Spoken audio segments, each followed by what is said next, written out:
பார்த்தோன்னே எனக்கு முதல் ஞாபகம் வந்த ஒரு விஷயம், திராவிட முன்னேற்ற கழகத்தோட அந்த கட்சியோட அமைப்பு இருக்கு இல்லையா, அந்த மாதிரி வேற எந்த கட்சிக்குமே தமிழ்நாட்டிலேயே இந்தியாவிலேயே கிடையாது. சமீபமா நம்ம எல்லாரும் கரூர்ல நடந்த விஷயத்த பார்த்துருப்போம். அதுக்கப்புறம் அந்த நடிகர் கரூர்ல இருக்கிற மக்களை போய் சந்திக்கிறதுக்காக போலீஸ் கிட்ட எல்லாம் ஒரு லெட்டர் கொடுத்தாரு. அதுல அவர் அங்க போறதுக்கு நிறைய ரூல்ஸ் சொன்னார். நான் வரும்போது எந்த சிக்னலும் இருக்கக்கூடாது, நான் வரும்போது என் கட்சி தொண்டர்களே அங்க இருக்கக்கூடாது, என் கட்சி தொண்டர்கள் அங்க வந்தா நீங்க லத்தி சார்ஜ் பண்ணுங்க அப்படின்னு அந்த நடிகர் சொன்னார். ஆனா அதே நேரத்துல தமிழ்நாட்டுல இன்னொரு கட்சி எந்த ஒரு பண்டிகையா இருந்தாலும் கழகத்தோட எல்லா நிர்வாகிகளும் அந்த பண்டிகையை ரொம்ப சந்தோஷமா கொண்டாடணும் அப்படின்னு பார்த்து எந்த ஒரு நிர்வாகியும் விட்டு போயிடக்கூடாது அப்படின்னு இன்னைக்கே பாருங்க, திடல்ல காலையில ஆரம்பிச்சு இன்னைக்கு நைட்டு வரைக்கும் அத்தனை நலத்திட்ட உதவிகள் நிகழ்ச்சியில நடந்துட்டு இருக்கு.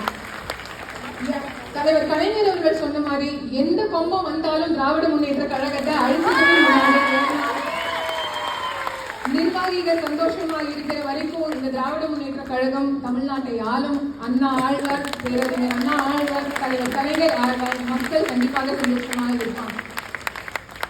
சாமி நம்பிக்கை இருக்கோ இல்லையோ, இல்ல இந்த பண்டிகை மேல நம்பிக்கை இருக்கோ இல்லையோ, நம்ம மேல ஒரு குற்றச்சாட்டு எப்பவுமே இருக்கிறது தீபாவளிக்கு வாழ்த்து சொல்ல மாட்டோம் அப்படின்றது. 2 நாளைக்கு முன்னாடி நடந்த நிகழ்ச்சியில நம்மளோட இளம் தலைவர் அவர்கள் சொன்னது, நம்பிக்கை இருக்கிறவர்களுக்கு தீபாவளி நாள் வாழ்த்துக்கள் அப்படின்னு சொல்லியிருந்தாங்க.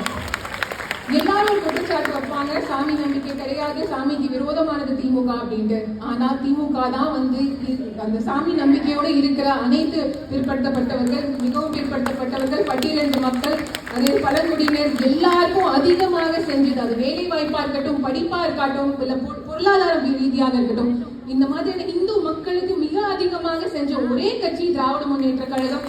இந்த ஆட்சியிலே பார்த்தோம்னா நம்ம இந்து அறநிலை சமயத்துறை அந்த வாயிலாக கூட சரி, அத்தனை கல்லூரிகள் ஓபன் பண்ணாங்க, அத்தனை ஸ்கூல்ஸ் ஓபன் பண்ணாங்க, அத்தனை கோயில்கள் குடமுழுக்குகள் செஞ்சது. எந்த ஒரு கட்சியும் எந்த ஒரு ஆட்சியும் தமிழ்நாட்டுல செய்யாத அளவுக்கு திராவிட முன்னேற்ற கழகம் தமிழ்நாட்டுல இந்த கடந்த 4 வருஷமாக செஞ்சிருக்கு.